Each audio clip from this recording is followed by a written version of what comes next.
Welcome back to All This Math. This is Professor Parker, and you know how I like to keep it culturally responsive. So I live in Philly. I was raised in Baltimore, but I live in Philly. So that's why my instructions say to fix these Jawns, right? You might find it funny, but listen. Number one says 0.009 times 10 to the 13th. So basically, like, what needs to be fixed? That's what we first got to think about. What needs to be fixed, right? This is supposed to be scientific notation, but this ain't scientific notation. You know why? Because this number, which I like to call our factor is not a number between 1 and 10, right? In order for it to be truly scientific notation, your first number or this factor got to be between 1 and 10. That's what it's got to be. It's got to be between 1 and 10. This number ain't between 1 and 10. This is 0.009. That's less than 1. That's way less than 1.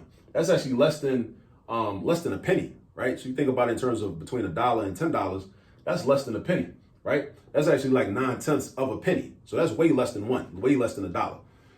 This is cool. The multiplication sign, the 10 and the exponent, that's cool. But we want to change this, right? Now, if I need to create a number that's between 1 and 10, then what I would do is I would slide this decimal point to the right. Not to the left, but I would slide them to the right. I would do 1 space, 2 spaces, 3 spaces. So now I got 9 point, and then I will put a 0 after that, right? I'll put a 0 after that decimal point. So it will become 9.0, 9.0. But if I do that, I got to change this exponent because this exponent tells me how to get to the original number.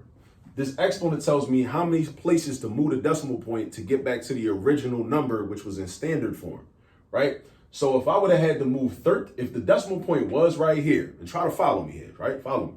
If the decimal point was right here, and this exponent is a 13, that means that I would have had to move the decimal point 13 spaces to the right, because it's a positive 13, and the positive numbers on the number line are to the right. I would have had to move the decimal point 13 spaces to the right to get to the actual number, right? So dig this. Because I just moved it 3 spaces, do I still got to move it 13 spaces? No, I don't. If I had to move it 13 spaces and I already moved it 3, how many more spaces are left? I now got to just move it 10 spaces. So this would be equal to 9.0 times 10 to the 10th power. That's what that would be. 9.0 times 10 to the 10th power. Now, that's the answer, right? But let's say that don't really make sense to you, all right? Which is possible, right? So what another option you can have is you could just convert this whole thing to standard form. And then once it's in standard form, then put him in scientific notation. Watch this. So if I got my decimal point right here, let's say I move it 13 spaces to the right. I'm going to go 3 spaces, and then it's no more digits after the 9. So I would have to use placeholders. My placeholders are zeros. My placeholders are zeros. So I got 3 of these, and then I need 10 zeros. So this is what it's going to look like. It's going to look like this, right? It's going to look like, and then these zeros don't matter. These 3 zeros right here, they're not going to matter no more. So I'm going to have 9 and then 10 zeros. 1, 2, 3, 1, 2, 3, 1, 2, 3, 4. So I got 10 zeros now. See? That's the original number. That's the original number, right? Now, if I want to put that in scientific notation, like let's say you were given this number. So this is 1, 2, 3, 1, 2, 3, 1, 2, 3. What's that, 90 million? I think that's 90 million. Yeah, 1, 2, 3, 1, 2, 3. What is that, 90 billion? I think that's 90 billion. I'm tripping. Yeah, that's like 90 billion. Yeah, 90 billion, right? So, yeah, because 90 million would be if the 9 was right here. Yeah, that was a mistake. My bad. Yeah, this is 90 billion. All right, but now I want to put this in scientific notation. So I got to convert this to a number that is 1 or greater, but less than 10. So 90 billion is way more than 10. So my decimal point is right here. It's like invisible. I would have to slide my decimal point 1, 2, 3, 4, 5, 6, 7, 8, 9, 10 spaces. 10 spaces, right? 10 spaces. So now I got 9.0, and I don't need to write all these zeros. I just write 1 0.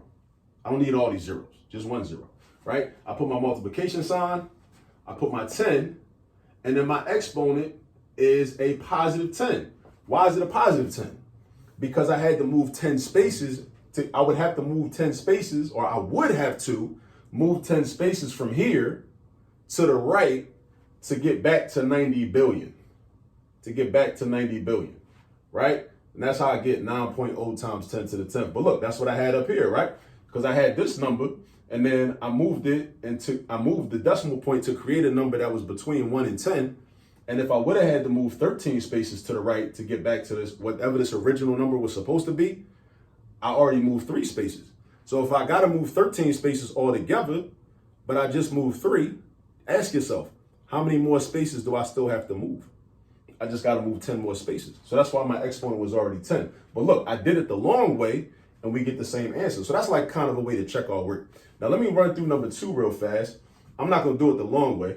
I'm going to do it the way I did it up here. So we got 0.0038 times 10 to the second. Why is this wrong first? Because look, the instructions say to fix these Jawns, right?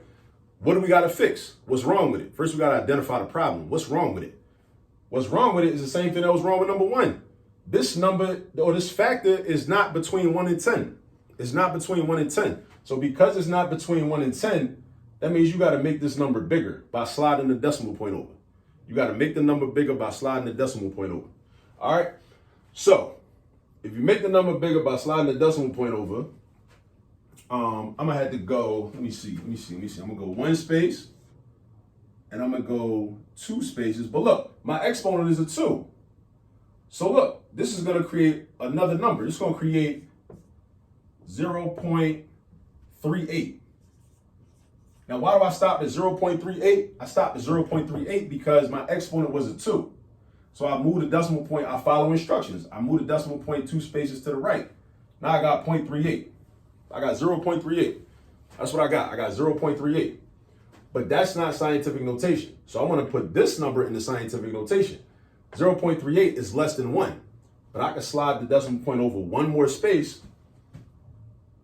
and I got 3.8, right? So I got 3.8.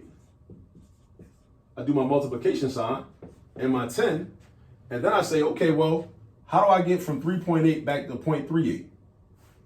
I go 1 space to the left, because the negative numbers on the number line are to the left. So my exponent would be -1. 3.8 times 10 to the -1. That's the true answer to this problem, right? 3.8 times 10 to the -1, which gives you 0.38, because 0.0038 times 10 to the second is 0.38, which is this. And then if you want to put this in the scientific notation, then you got to create a number that's between 1 and 10. That's the key. You got to remember that. Create a number between 1 and 10 by sliding the decimal point around, left to right, whichever way you got to go to create the number that's between 1 and 10. All right? Think about money. Think about change. Think about dollars and cents. Where does the decimal point at when you go buy something? Think about that. Keep it practical. Keep it as practical as possible, right? You need a multiplication sign. You need a 10. And your exponent tells you which direction you would have to move the decimal point to get back to the original number. The original number. The OG number. Right? The original number. All right. So because this is negative, this indicates that I would have to move this decimal point to the left. And because it's 1, that indicates that I have to move it only 1 space. All right. So we got 3.8 times 10 to the -1.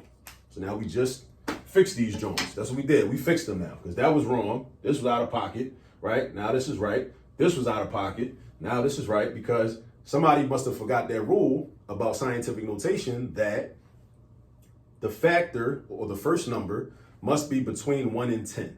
It must be between 1 and 10. All right. It could be 1 or greater, but it must be less than 10. All right. So I gave you this guide. Hopefully scientific notation is starting to make more sense to you. I got some other videos on the All This Math YouTube channel that I hope you subscribe to already, right? And turn on the post notifications too. Hit the bell, ding the bell too, right? I hope this is starting to make more sense to you if it was kind of confusing.